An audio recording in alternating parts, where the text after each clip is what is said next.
जैसे बच्चा अपनी पढ़ाई ABCD से सीखता है, वैसे हम अपनी इन्वेस्टमेंट की पढ़ाई FD से सीखते हैं। एक ज़माने में जैसे हमारे पेरेंट्स जब कोई भी इन्वेस्टमेंट करते थे, या तो गोल्ड में करते थे या FD में करते थे। बहुत ही पॉपुलर इन्वेस्टमेंट इंस्ट्रूमेंट है। RBI की एक स्टडी के हिसाब से भी इट सेज कि 50% of the Indian house holds ने FD करा रखी है।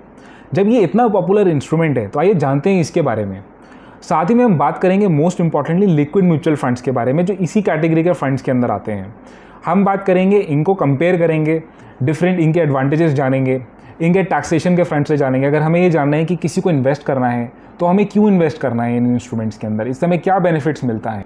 तो हेलो फ्रेंड्स, मैं हूं आपका दोस्त Prateek Jain from the channel simply money. और आप अगर फर्स्ट टाइम इस चैनल पे आए हैं तो kindly subscribe to this channel. तो आइए अपनी वीडियो स्टार्ट करते हैं। अब FD के अंदर जो पैसा हम जमा करते हैं वो या तो बैंक्स में करते हैं, NBFCs के अंदर करते हैं, और उसके रखने के हिसाब से आपको फिक्स्ड रिटर्न मिलता है। वो 5%, जैसे अभी आप किसी भी बैंक्स के NBFCs पे जाओगे तो आपको मोस्टली 5 to 6% के अराउंड में आपको रिटर्न्स मिलते हैं। इसमें जो फिक्स्ड टेन्योर की हम बात कर रहे हैं, यानी कि आपको 1 साल, 2 साल, 5 साल, 10 साल, इसका फिक्स्ड टेन्योर के लिए आपको पैसा जमा करना ही पड़ता है। आप इसमें बीच में आप रिडीम करा सकते हैं, बट उसके अंदर चार्जेस लगते हैं। साथ ही में बात करते हैं लिक्विड म्यूचुअल फंड्स। अब लिक्विड म्यूचुअल फंड्स जो होते हैं वो डेट फंड्स की कैटेगरी के अंदर आते हैं। जैसे म्यूचुअल फंड्स की हम बात करें तो लार्जली 2 म्यूचुअल फंड्स होते हैं। Equity based mutual funds, equity यानी कि आपका पैसा जो होता है स्टॉक्स या इक्विटी के अंदर इन्वेस्टेड होता है। डेट म्यूचुअल फंड्स का मतलब होता है लोन, यानी कि कोई भी लेट्स से कंपनी है, कोई गवर्नमेंट है, उसको आज थोड़े टाइम के लिए पैसा उठाना है, लोन लेना है, कोई उसको कैपिटल की रिक्वायरमेंट है, तो वो बॉन्ड्स इशू करती है। इसको बोलते हैं फिक्स्ड इंस्ट्रूमेंट्स, यानी कि वो ट्रेजरी बिल्स, जैसे गवर्नमेंट अपनी होती है, वो ट्रेजरी बिल्स इशू करती है। कई तरीके के डेट फंड्स होते हैं। जैसे लिक्विड म्यूचुअल फंड एक तरीके का लिक्विड म्यूचुअल फंड है, जिसके अंदर टेन्योर के हिसाब से ये डिफाइन होते हैं। जैसे किसी कंपनी को शॉर्ट ड्यूरेशन के लिए पैसा उठाना है, किसी को मीडियम टर्म के लिए उठाना है, जैसे 1-2 साल के लिए उठाना है, लॉन्ग टर्म के लिए 3 साल या और उससे भी लंबे ड्यूरेशन के लिए पैसा उठाना है, तो इन कैटेगरी से इनको डिफर करते हैं। लिक्विड म्यूचुअल फंड जो हम इस वीडियो के अंदर हम बात करेंगे, उसमें जो सिक्योरिटी होती है या अंडरलाइन सिक्योरिटी या बॉन्ड्स जो होता है, उसके मैच्योरिटी 91 डेज़ की होती है। इसका मतलब ये नहीं कि आप 91 डेज़ के लिए सिर्फ पैसा जमा कर रहे हो, बट जो फंड मैनेजर होता है वो उस सिक्योरिटी की मैच्योरिटी 91 डेज़ की होती है। क्योंकि इसके अंदर पैसा आपका शॉर्ट ड्यूरेशन के लिए, लिक्विड म्यूचुअल फंड की जैसे हम बात कर रहे हैं, शॉर्ट ड्यूरेशन के लिए इन्वेस्टेड होता है, तो इसमें रिस्क काफ़ी कम होता है, क्योंकि आपको जितना रिटर्न्स गवर्नमेंट या कंपनी दे रही होती है वो आपको मिल जाता है। इसमें जो क्लोज टू आपका रिटर्न आता है वो 5 to 6-7% के हिसाब से आपको रिटर्न्स आ जाते हैं। लेकिन सबसे इंपॉर्टेंट बात यह है, जैसे हम FD की बात कर रहे हैं, लिक्विड म्यूचुअल फंड की बात कर रहे हैं, तो हमें ये जानने की ज़रूरत है हम क्यों इन्वेस्ट करें। हम तो सबसे पहला बड़ा रीज़न आ जाता है कैपिटल प्रोटेक्शन। आप इन इंस्ट्रूमेंट्स के अंदर रिटर्न्स के लिए इन्वेस्ट नहीं करते हैं, आप इसके अंदर अपना पैसा इन्वेस्ट करते हैं कैपिटल को प्रोटेक्ट करने के लिए। आप अपना इसके अंदर पैसा इन्वेस्ट करते हैं अपना पोर्टफोलियो को मैनेज करने के लिए, यानी कि डाइवर्सिफाई करने के लिए। लेट्स से आपने इन्वेस्ट किया हुआ है पैसा स्टॉक्स के अंदर, इक्विटी के अंदर, लेकिन वो पैसा कहीं ना कहीं मार्केट से डिपेंडेंट है। आपको चाहिए कि आपको कभी इमरजेंसी है तो इमरजेंसी फंड जैसे आप बनाते हैं, इमरजेंसी फंड जिसके अंदर आपको 6 to 12 मंथ्स के लिए आपको अवेलेबल होना चाहिए आपका मंथली इनकम, तो आप रिलाई नहीं कर सकते उन इंस्ट्रूमेंट्स के ऊपर जिसमें आपका पैसा लॉक्ड इन है या फिर मार्केट से डिपेंडेंट है, जिसके अंदर कभी मार्केट ऊपर या नीचे, तो आपकी सेविंग्स या इन्वेस्टमेंट्स जो है वो प्रॉब्लम में आ सकती हैं आपको। तो आपको एक ऐसा पैसा चाहिए, आपको डाइवर्सिफाई करना है ताकि आप कभी भी पैसा रिडीम कर पाएँ ईजिली।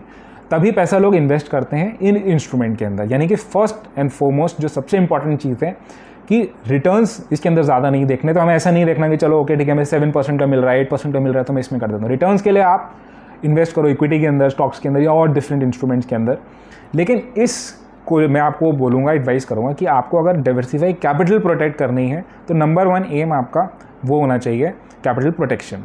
सेकंड, जैसे मैंने बताया आपको, इमरजेंसी फंड अगर आप बना रहे हैं, अगर आपने नहीं बनाया तो आप उसको प्लीज़ ज़रूर बनाइए, जिसमें आप 6 से 12 महीने तक की अपनी जो मंथली खर्चा है वो आप लिक्विड म्यूचुअल फंड के अंदर रखें। सेकंड, जो सबसे इंपॉर्टेंट बात है, मान लीजिए आपके पास कोई लमसम पैसा आया, आपके पास बोनस आया, आपका इंक्रीमेंट आया, और आपको लगता है कि मैं इसका क्या करूं, एकदम से मेरे को समझ नहीं आ रहा है मैं इसको कहाँ इन्वेस्ट करूं, तो रादर देन आप कुछ गलती कर दें जल्दी से, तो आप अपने सेविंग्स अकाउंट से हटा के पैसा लिक्विड म्यूचुअल फंड के अंदर रख सकते हैं, क्योंकि आपका एक तो पैसा प्रोटेक्टेड रहेगा, सेविंग्स बैंक अकाउंट से ज़्यादा सिक्योर भी होता है। प्लस इसमें आप क्या कर सकते हो, आप अपना जितने, क्योंकि शॉर्ट ड्यूरेशन के लिए आपने पैसा आपने पार्क कर दिया लिक्विड म्यूचुअल फंड के अंदर, फिर आप एक सिस्टमेटिक ट्रांसफ़र प्लान, यानी कि आप लेट्स से हर महीने अपना पैसा ट्रांसफ़र कर सकते हैं किसी भी आपने जो इक्विटी फंड या कोई भी आपने आइडेंटिफाई किया है। तो आपको ऐसा नहीं करने की ज़रूरत है कि आप मार्केट को टाइम करें और जैसे ही आपका लमसम आया एकदम से आपने इक्विटी में डाल दिया, तो वो कहीं ना कहीं टाइमिंग द मार्केट हो जाएगा। तो बेटर है कि आप एक जगह उसको पार्क कर लें और धीरे धीरे इंस्टॉलमेंट्स के अंदर अपना जो है दूसरी कैटेगरी के अंदर अपना सिस्टमेटिकली इन्वेस्ट कर सकते हैं। तो आइए इन दोनों इंस्ट्रूमेंट्स को, एफडी को और लिक्विड म्यूचुअल फंड्स को, एक बहुत ही इंपॉर्टेंट पैरामीटर पे डिस्कस करते हैं, जो कि रिस्क। कितना रिस्क होता है? अब हमारे पेरेंट्स, क्या हम जितने लोग को देखते हैं, हम बोल रहे हैं 50% ऑफ हाउस होल्ड्स एफडी में इन्वेस्ट करते हैं, वो इसीलिए करते हैं क्योंकि वो रिस्क एवर्स होते हैं। वो ऐसे इंस्ट्रूमेंट में इन्वेस्ट करना चाहते हैं जिसमें रिस्क ना हो, आराम से अपना पैसा आता रहे, कोई मार्केट की टेंशन ना हो। तो एफडेंस में एफडी आपका ऑलमोस्ट 100% रिस्क फ्री है। अब लिक्विड म्यूचुअल फंड्स जो होते हैं उसके अंदर आपके दो तरीके के रिस्क हो जाते हैं, एक क्रेडिट रिस्क होता है और एक इंटरेस्ट रिस्क होता है। अब क्रेडिट रिस्क की मेजरली बात करते हैं तो जो भी अंडरलाइंग आपका एंटिटी है, जैसे गवर्नमेंट है या फिर कोई कॉर्पोरेट है या कोई एक पीएसयू है, जो भी उस कमर्शियल पेपर या बॉन्ड्स को रिलीज़ कर रहे हैं, जो हमसे लोन ले रहे हैं, हमसे पैसा ले रहे हैं, वो अगर डिफ़ॉल्ट कर गए तो कहीं ना कहीं वहाँ पे प्रॉब्लम आ सकती है, जिसकी वजह से इसके अंदर जो रिटर्न्स होते हैं वो गारंटीड नहीं होते हैं। अगर टेक्निकली हम बात करें तो गारंटीड नहीं है, but still liquid mutual funds जो होते हैं वो रिस्क फ्री ही माने जाते हैं, क्योंकि इसके अंदर जो एंटिटीज़ होती हैं उनको भी हम, जो क्रेडिट रेटिंग एजेंसीज होती हैं उनको वो क्रेडिट रेटिंग करती हैं। तो आप AAA बॉन्ड्स या उठा रहे हो या आप लोन दे रहे हो, तो आप समझ लो कि आपका पैसा सेफ ही रहेगा। बहुत ही रेयरेस्ट ऑफ रेयर चांसेस हैं कि आपका डिफ़ॉल्ट हो जाए, बट देयर आर केसेस जहाँ पे ऐसा पॉसिबल है। आइए अब बात करते हैं एक और इंपॉर्टेंट पैरामीटर के ऊपर, लिक्विडिटी। कौन सा लिक्विड ज़्यादा है इंस्ट्रूमेंट, हमारा एफडी या लिक्विड म्यूचुअल फंड? आप, जैसे मैंने आपको बताया, एफडी के अंदर आप फिक्स्ड टाइम के लिए, टेन्योर के लिए इन्वेस्ट कर रहे हो। आप बीच में अगर आपको पैसे की ज़रूरत पड़ गई, आपको पैसा मिल तो जाएगा, जब अगर वो टैक्स सेविंग एफडी नहीं है, क्योंकि उसमें तो पैसा आपका लॉक्ड इन रहता है 5 ईयर्स के लिए। अगर आपकी नॉर्मल एफडी है तो आपको इसके अंदर पैसा मिल तो जाएगा, लेकिन आपको चार्जेस लगेंगे, आपको एग्जिट लोड लगता है इसके अंदर, जो ऑलमोस्ट 0.5% से 1% तक भी होता है। तो एक तो पहले ही आपको रिटर्न इतना कम मिल रहा है, उसके ऊपर आपको एग्जिट चार्ज भी आपको देना पड़े, तो ये कहीं ना कहीं डिसएडवांटेज हो जाती है, हमारी नेगेटिव पॉइंट हो जाता है एफडी का। लिक्विड म्यूचुअल फंड के अंदर क्या रहता है, आपको स्पेशली 7 डेज़ के बाद, जैसे आपने इन्वेस्ट किया उसके 7 डेज़ के बाद आपको कोई एग्जिट लोड ही नहीं देना। आप इसके अंदर जैसे ही आप अपनी रिडीम करना चाहते हो, नेक्स्ट डे आपके पास पैसा आ जाता है। आपके लिक्विडिटी, तो इसमें लिक्विड म्यूचुअल फंड आपका 1 पॉइंट स्कोर करता है अबव इजीली ओवर एफडी। तो अब बात करते हैं कि एक इंपॉर्टेंट पैरामीटर जो हमारे पास आता है, टैक्सेशन। क्योंकि टैक्सेशन, आप कोई भी इंस्ट्रूमेंट, कोई भी कहीं भी इन्वेस्ट करते हो, टैक्स तो लगता ही है।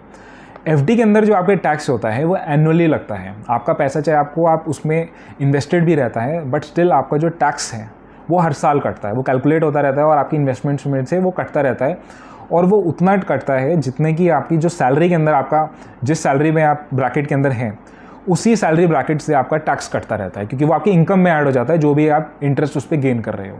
म्यूचुअल फंड्स के अंदर जो आपको टैक्सेशन मिलती है वो 2 तरीके की होती हैं डेट म्यूचुअल फंड्स के अंदर। एक होता है STCG और एक होता है long term capital gains tax. Short term capital gains tax जो होता है वो आपकी इन्वेस्टमेंट पे लगता है अगर आप 3 इयर्स या उससे पहले अपनी जो इन्वेस्टमेंट्स है उसको रिडीम करते हैं। इसमें जो आपको टैक्स देना पड़ता है, आपकी जो भी इनकम टैक्स ब्रैकेट में आप आते हैं उसके हिसाब से आपको देना पड़ता है। आपका अल्टीमेट बेनिफिट जो आपको डेट म्यूचुअल फंड्स में मिलता है वो LTCG, यानी कि आपको 3 साल या उससे ज़्यादा ड्यूरेशन के लिए आप इन्वेस्ट करते हैं तब आपको मिलता है। इसमें बेनिफिट आपको क्या मिलता है, आपको इसमें बेनिफिट मिलता है इंडेक्सेशन बेनिफिट बोलते हैं, या फिर हम बोलते हैं इसको इन्फ्लेशन का बेनिफिट। और इसमें जो इंडेक्सेशन के बाद आपका जो टैक्स लगता है वो 20% लगता है। तो उस सेंस में इससे काफ़ी फ़ायदा होता है और यहीं पे काफ़ी हद तक स्कोर अबव कर लेता है ये एफडी के ऊपर। तो टैक्सेशन में clearly I will say that कि आपका जो बेनिफिट होता है वो liquid mutual fund easily score करते हैं। तो इन कंक्लूजन अगर हम बात करें इन सारे पॉइंट्स को डिस्कस करने के बाद, तो मेरे को लिक्विड म्यूचुअल फंड्स काफ़ी बेटर लगते हैं। जैसे हमने टैक्सेशन की बात करी, हमने एग्जिट लोड की बात करी, लिक्विडिटी की बात करी, तो इस सारे पॉइंट्स जो होते हैं काफ़ी इंपॉर्टेंट बन जाते हैं। हमें रिटर्न्स भी इसके अंदर जो होते हैं ऑलमोस्ट बराबर मिलते हैं। तो इस सारे पॉइंट्स को अगर हम कवर करें तो लिक्विड म्यूचुअल फंड्स जो होते हैं मेरे को तो बेटर लगते हैं और मैं कोशिश करता हूँ कि इनमें इन्वेस्ट जरूर करूँ, पोर्टफोलियो को डाइवर्सिफाई अच्छी तरीके से हो जाता है। तो I hope you like this video. अगर आपके कोई भी सजेशंस हैं, आप कोई भी कमेंट्स देना चाहते हैं तो प्लीज़ कमेंट बॉक्स के अंदर नीचे मेंशन कर दीजिए। हम इसके नेक्स्ट वीडियो के अंदर ज़रूर उसके बारे में डिस्कस करेंगे। और अगर आपने अभी तक इस चैनल को सब्सक्राइब नहीं किया है तो काइंडली सब्सक्राइब टू इट, और आपको अगर ये वीडियो अच्छी लगी तो इसको प्लीज़ लाइक भी कर दीजिए मोटिवेशन के लिए। Thank you for watching this video.